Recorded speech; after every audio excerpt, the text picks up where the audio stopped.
Are way better than any other story, Sarah. Ghost stories are better than other stories. Do you want another ghost story? Yes. Alright, let me tell you all a quick story.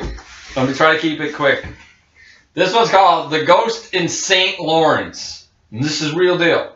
This is not a lie. This is true. Wait, is this the same as the one when they were walking down the hall? Yes. The guy. Yes. Haven't we already done that? Though we have not. You sure? We did not record that one. Or at least maybe we tried, but we never did record that one. There are other ghost stories. Anyway. No, we didn't. We did Ghosts in the Ghetto. Yeah. Anyway. You have any other ones? Well, this is a pretty good one. Yeah. And there are others. I'll tell you two stories. Anyway, Ghosts in St. Lawrence. Basically, I was a junior or a senior, and there was a guy, there's no need to hide names, Brother Vorlick. The guy's name was Brother Vorlick. And he had died of cancer. He was there, he lived there in the brother's residence, so on and so forth. He was clearly ill. But they kept that all pretty, quiet. Yeah. So anyway, one day word comes down that Brother Vorlick has died. And I don't think anything of it anyway. It's not my business, They're talking about the funeral and stuff, like busing people in, from school. And I didn't really think of much of it. I didn't know the guy and I didn't really care. Anyway, so one day, it's after whatever period, and it's my lunch period, but I don't go to lunch anyway. I just go to the library. I read, I get my homework done in the library. I say screw it, because I only got one more period after this, and then I leave. I leave way earlier than everybody else. So, I'm walking, and the school is broken down into, like, wings. There's one main hall, and then as you go, it's like going into, like, a bedroom, and then the next room, and the next one. Well, those are entire wings of rooms. A, B, C, D, whatever. Anyway, and then down at the end of the hallway is the library and all the administrative stuff. So I'm walking, and I get down to the point where you're going to go into that final little hallway at the back, and there's like a trophy case, and you make a little right turn, and that's the library really kind of in front of you, and everything else is down there. I go to make that turn. At this point, the bell is rung, and everybody is like gone. They're all on the other sides of the hall. They're all gone. No one's there. I'm walking. I just got my books. I'm just walking. And it's not a lie. I mean, it's not a fantasy because, again, I have no particular interest in knowing this guy or not knowing this guy. But as I'm walking by, I see a guy with a little dickie on, a little brother thing on. Did he have, like, the white? He had white hair. The guy had white and the little white thingy and the black shirt, And he's just a brother. I don't say anything to people anyway. I don't talk anyway. Believe that or not. But like anyone else, you have to acknowledge the guy. I mean, that's what you always do. So, we'd be walking, and I kind of mumbled on, oh, hi, bro. Because I don't know who he is, but you have to kind of do that, right? So I go, oh, hi, bro. And I look up. Like, you're right there. And I kind of look up. And for a moment, our eyes meet. And this guy's got blue eyes. Real, like, crystally, like, bright blue eyes. Got blue eyes, kind of white hair, kind of slicked back. That moment. And I'm telling you, those are some sad, lost eyes. That dude was not happy. I took another step, whatever, and it hit me. It's Brother Vorlick. Took another step. Brother Vorlick's dead.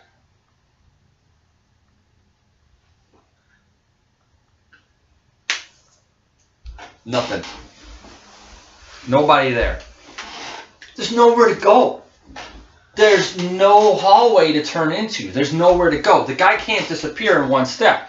All that's next to you is a wall and a trophy case. Things in front of me, 20 feet behind me, nothing there. The guy can't just disappear in 2 steps. Gone.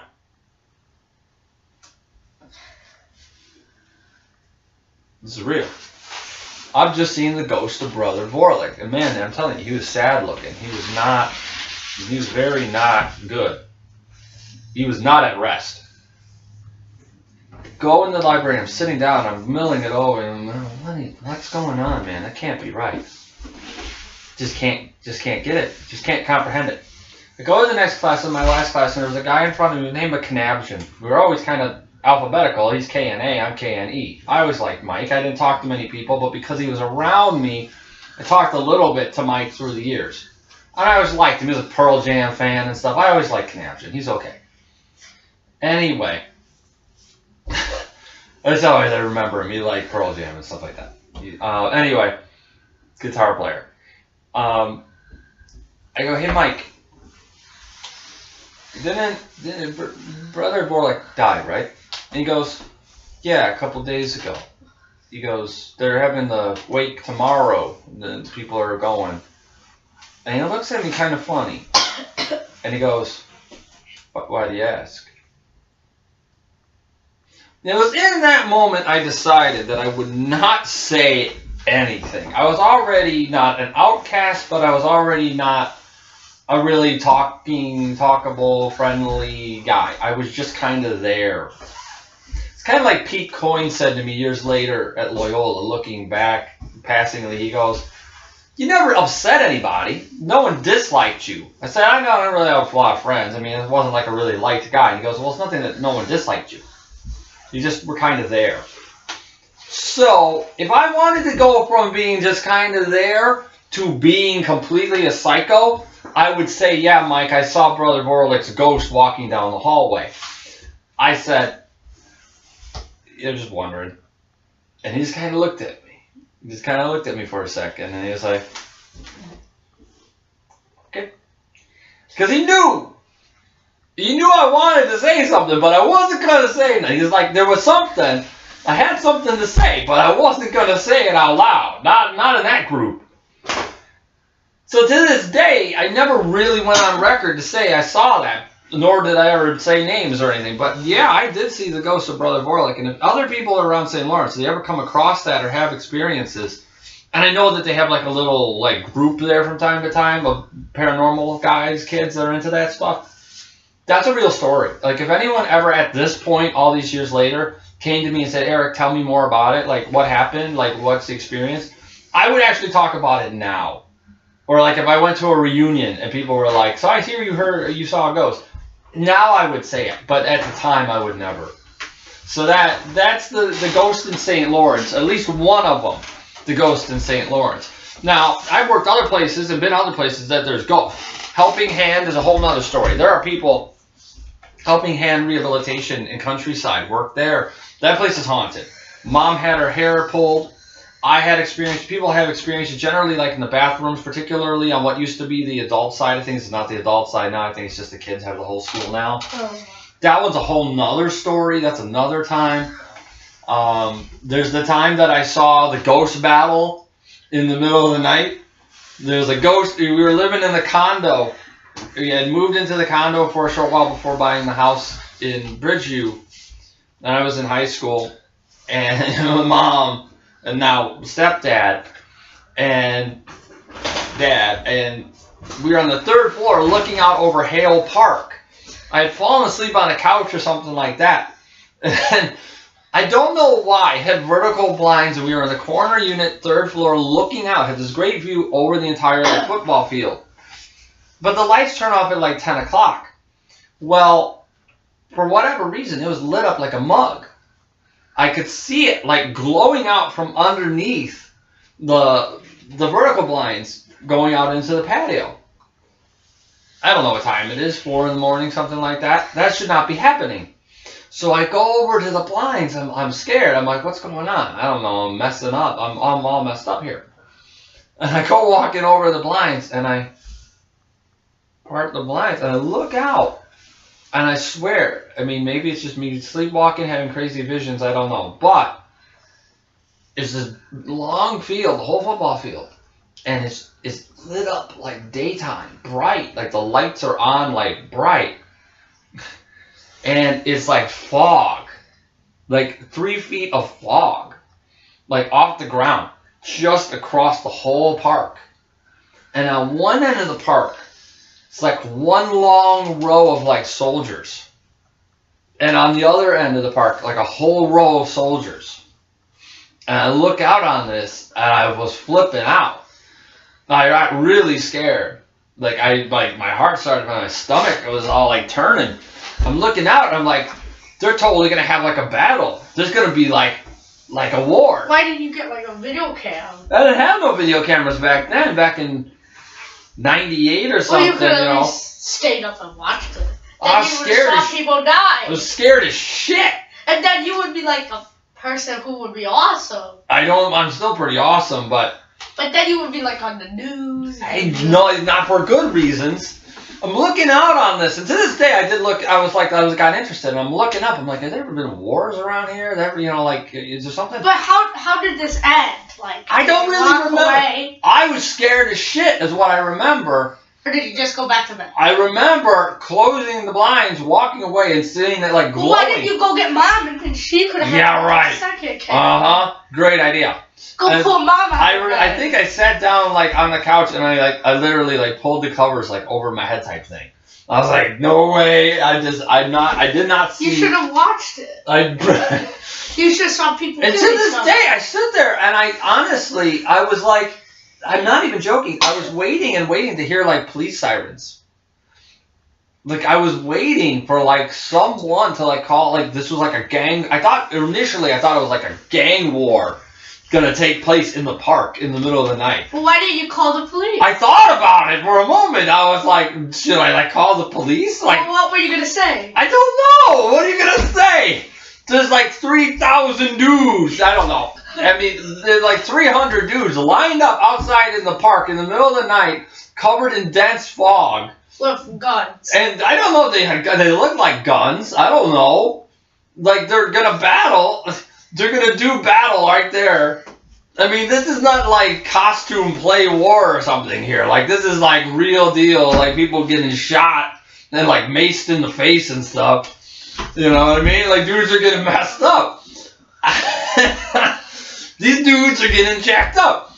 So I was scared. I don't know really. And I sat there and I can swear, I'm really serious. Like I was waiting and waiting to hear like sirens. I was waiting to get some kind of like. Oh, did you hear a gunshot? No, I don't think so. I don't remember. But all I know is that there was this crazy stuff going on. Well, did you tell Mom after it? Kind of, maybe. What did she? Some people, I told my friends. And what did they say? I told like Joe and people like that, but Joe was a believer in that kind of thing anyway. I was like, look, dude, that is weird ass shit. And he's like, we tried to research and see if like there was some like maybe storyline to it, but unfortunately there's no history of anything around here that anyone could tell. Well, maybe there was one. Maybe there wasn't, they just don't really know. Maybe it's not of note. Maybe whatever the case is. But that really weirded me out. The last one that got me, the ghost story, was a very similar time period. And I don't even really remember more than I remember very similarly like falling asleep on the floor. Because we had moved in. I didn't really have a bedroom. I didn't really have a bed. So I just kind of hung out front and watched TV. And I would just kind of fall asleep on the floor. As I still do a lot of the time, as I just, hang out and watch TV with the dog, And I was kind of lying there, and there's a fireplace in the corner. And I remember looking up and it being incredibly bright. Like, the light in the room being very, very bright. And I remember looking up, and to this day, I'm not really sure what it was. I don't know if it was a ghost. I don't know if it was an angel. I don't know what the hell. But something was levitating in the corner, backlit. Like bright white, like behind my head type thing, right? Hovering over there. And to this day, I'm pretty sure that it said something to me. Like what? I don't know. But I think, that sound crazy as can be, it said something like, you won't remember what I said. But when you need to remember, you'll remember. Oh. And I thought that was pretty cryptic. It's like, you won't know right now, but when the time comes, you'll know what I told you. And... Why, are you going to take down... Are you going to take down, like, some assassin? I don't know, man. Trying to kill the president? Or, it depends on the president. Are you going to take a shot? I'm not taking no shots for that guy. But whatever the point may be, it said something to me. Again, very similarly, I was scared as mug. I was scared as a mug, and I remember pulling the blanket up over my head, like, go away, leave me alone, like Scrooge shit. No, go away. Go with me. But I was, it's a little bit of an Alistair Sim moment. I'm not mad. It's Christmas. I love Christmas. So anyway, yeah, there was this, I don't know, floating entity, some free floating, I don't know what they're called. I'm not Ghostbusters. And now they also said new Ghostbusters is not as bad as people say it is. I also want to point out, though it is not as good as the original Ghostbusters, it's not that damn bad, okay, people? It's got some funny stuff in it here. Eric, you're rambling. I am rambling. Anyway, so I was scared, and I pulled the blanket over my head. I'm not sure what it told me, but this floating entity told me something while it was beautifully backlit over the fireplace. It scared the shit out of me. So, that's the ghost stuff that I can think of today. Is that a good story? Yeah, and now apparently we are not going to know what the ghost told Eric until someday. I don't know, but when I do... Maybe when he has a kid. When I do know... All of you 3 people who watch this can rest assured that I will make you a 17-minute video telling you what that ghost entity told me. That's a promise from me to you. Exactly. All 3 of you. Because that's the kind of guy I am. So I want to clue you people in on my paranormal adventures. Yeah, Ghost Adventures, here we are. Here we are. Okay, thank you guys for watching. Bye-bye.